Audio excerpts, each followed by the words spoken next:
There is no new variants, no Grandmaster Gauntlet, but there may be news coming up about Act 8.1. Relics! You remember them? What's going on with them? Because we haven't heard about them in a while, like last year. So let's find out what's happening with those.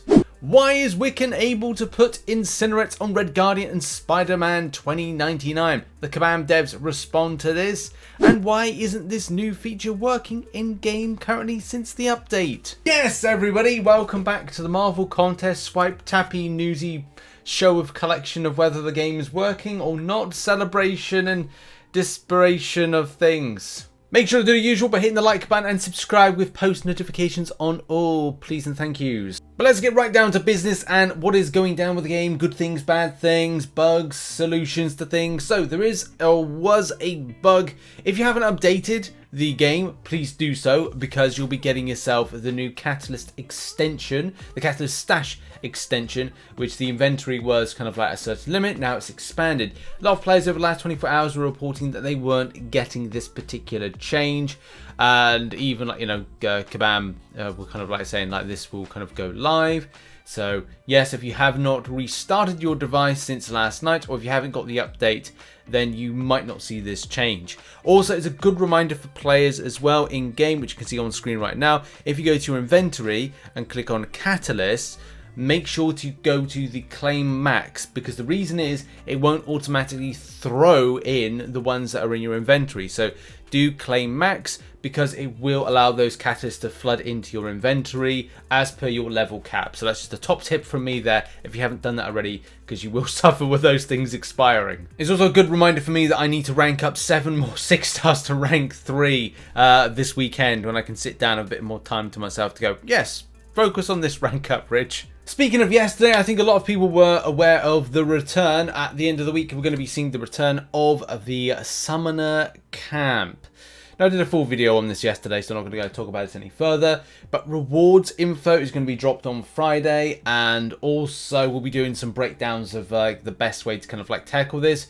As this year, I'll be going mainly as a non-spending player tackling this. I will kind of be focusing on that. I will be talking about, you know, the extras, because let's face it, Kabam want to make a bit of money over the kind of summer period. So, and going into the winter, it seems like the Summoner Camp has been extended to go a little bit longer. So I don't know if that means you've got to spend more money. They'll spend like 3 times as opposed to 1. But in any case, a lot of players have had like thoughts on this particular event. So we'll be just kind of like seeing how it breaks down, because, hey, you know, it's meant to be fun. Hopefully it will be fun. Not like last year, which had all manner of things going wrong for it. A full dissection on this particular subject is in the link in the description down below. It's the video, second video from yesterday. Act 8.1. Now, as a lot of you know, we're coming to a point of there doesn't seem to be much kind of going on for the game at the moment. We've got the Eternity of Pain, Summer of Pain Part 2, but it doesn't seem to be anything extra going on. We definitely haven't seen any variants for a long time. I want to say like it was back last year. Is it possible to say that? Man, that deserves a video dissection to kind of like have a look at, you know, the extent of like when we saw the last variant, which was a long ass time ago. But yeah, like now a lot of us are looking for content to do.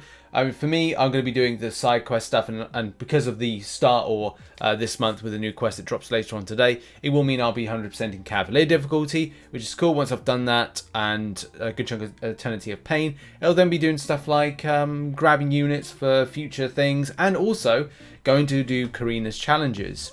So what else is open for players to do? Not a lot. So a lot of people are asking for Act 8.1, and to be honest, I'm more interested with Act 8.1 than I am with anything else kind of like in-game. I enjoyed Act 7, and I've got the rush to kind of like go and, or interest to go and do it. That I've got the bug for doing that particular type of stuff. So the question is a lot of players are having is, well, what is the chance of the game, the developers putting out Act 8.1? And I did think to myself, oh, August may be that particular time, but it could be later. So Kabam Jax responded to a few people. By the way, again, shout out to Kabam Jax for putting in the work, getting that response from the devs, and being that kind of decent amount of transparency that we need between, you know, what is going on. Granted, Kabam Jax doesn't know everything, and will have a limit of what he can say, and also kind of find info for. But still, this is good to see. This is good proactive you know, information giving. So saying that I've not heard anything concrete, but from what I've seen, I believe we'll have more information coming in August. All these timelines are subject to change though. This for me is looking too much more like this is a September thing rather than it being an August thing. If they're going to give information in August rather than, you know, if they said information July, I would be more inclined to go, okay, at the end of July will be an announcement for August. But yeah, I haven't seen anything. I mean, we haven't even had any kind of leaked boss info that we normally kind of get from certain particular channels.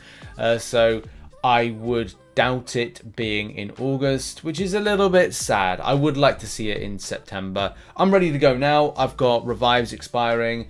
I probably will just kind of start, you know, saving them up. With Revolution not coming back, I'm not going into Act 6 to do the Grandmaster fight, so I'm having to now kind of like save up a lot more revives and health potions to do something like Abyss Karina's challenges, which, God, if I wanted to get completely bored with my life, I would take up that, but it looks like I'm going to be completely bored by playing that particular content, but needs must in order to get myself for free any kind of rank 4 materials as a 6 for my 6 stars. Okay, now onto our technical bit of coverage. Now this is always very interesting. I do like finding out from like kabam devs where their kind of like mindset is with building certain things, especially when the question is here, why does Wiccan apply Incinerates to Red Guardian and Spider-Man 2099 when they dex?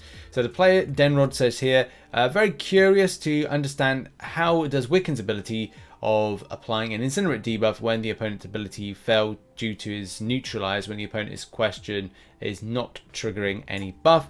If the answer is but he would, then it would make sense that the entire advantage of being immune to buffs won't work against Mystic champions designed to punish buffs. So as a lot you know, the champions, aforementioned champions, do not get buffs. They don't gain buffs. They do gain, I think in some cases you get to see dexterity pop up, but a buff not popping up. So it kind of is there, but kind of isn't. The reason we kind of like mention that is that, and this is why this is so interesting when you kind of like have a look at these things like, well, why? The question's why, and kind of just getting that info. I know a lot of people kind of spitballed like how this particular situation would work. I mean, showcasing like imagery here, like, okay, well, it came up there just briefly. That's it, buff failed. Dexterity, but the buff technically already failed, so it's kind of like already part of the kit, unless that's treated as part of a kit element in any case, that because the buff is always meant to fail, it is still coming up as buff failed, rather than saying like, okay, well, it just doesn't matter if it's neutralized, it doesn't matter if it's nullified, in kind of like layman's terms. But it's always very interesting to find out as to like the full inroads. A lot of people are kind of going, you know, wanting to get more info, and I love it. Now, there's a lot of logic as to like, you know, how this particular situation should be, but I think it's best to get word from the horse's mouth, so to speak. So kabam have said on this particular matter, so interaction between Wiccan and these champions is working correctly. Some folks in here were correct in their explanations, but I just wanted to clarify things. Red Guardian and Spider-Man 2099's buff immunity only comes into play when an attempt to apply a buff would otherwise succeed, at which point the immunity prevents the buff, but neutralize prevents the attempt from working in the first place. So there's nothing for the buff immunity to prevent by the time it could trigger. So we've just like added the layer of complexity of these champions that have been created by kabam being buff immune, but also another layer of complexity in that they're not technically buff immune, but they are, but they aren't. And they still can be neutralized because of reasons. Okay, whatever. That's I mean, it's kabam logic on that. We'll just add another layer of complexity because we can.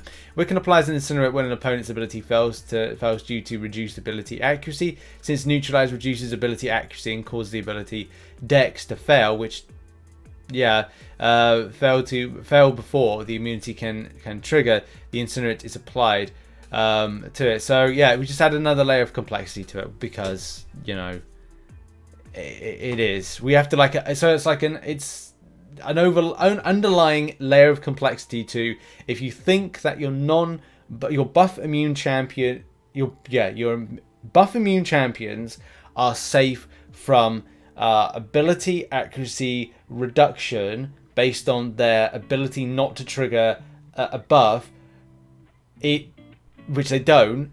It then means that they can be neutralized as part of something's ability. I like this game. It's just kind of like complicated for the sake of being complicated. The reason this takes an interesting turn is how that point of ability accuracy reduction, and we get down rabbit holes which are just completely, it causes mistrust, I think, with a lot of people in the player base, because they will look at things that how ability accuracy reduction works. And we look at the situation here as who is it? Magrelothos.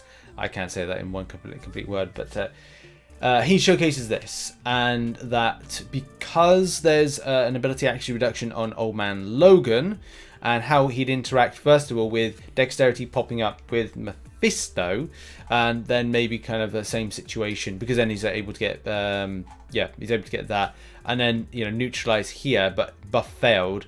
There may be something that needs to be looked into, neutralize, and how that kind of interacts with stuff, because again, a layer of complexities with this game that I think needlessly and pointlessly are put in at times. And now let's end the show by talking about Relics. Now normally I would end the show by talking about arena predictions. Sadly, there's no info on the feature champion, so I'm going to do arena predictions on Friday's news show, so look out for that then.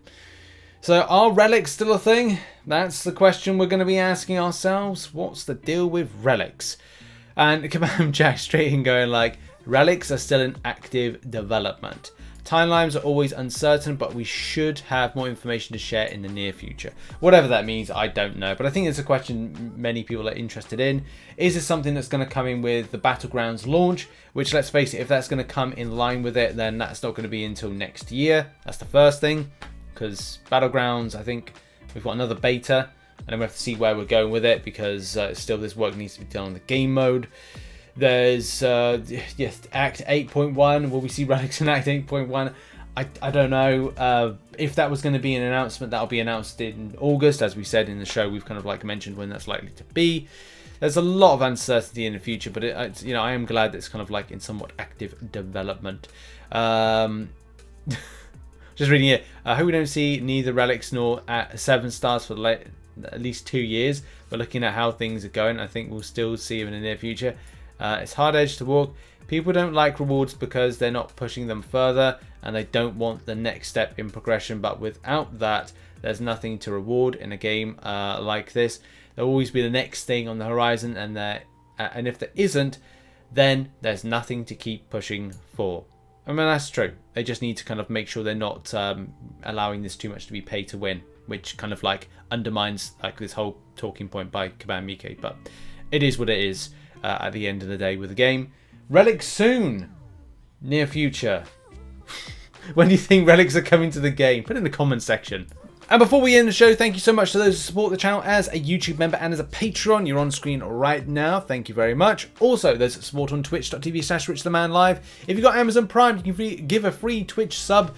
That would be very much appreciated. I stream daily, Monday to Friday. So come along by for a stream. We play a little bit of MCOC, a little bit of Fall Guys, and have a lot of fun in the process. And that has been the show. Thank you very much for watching. Make sure to check out some other content. Come on by later on today. We've got lots of content to go over the new update, so yeah, check that out very soon. Cheers everybody, bye bye for now.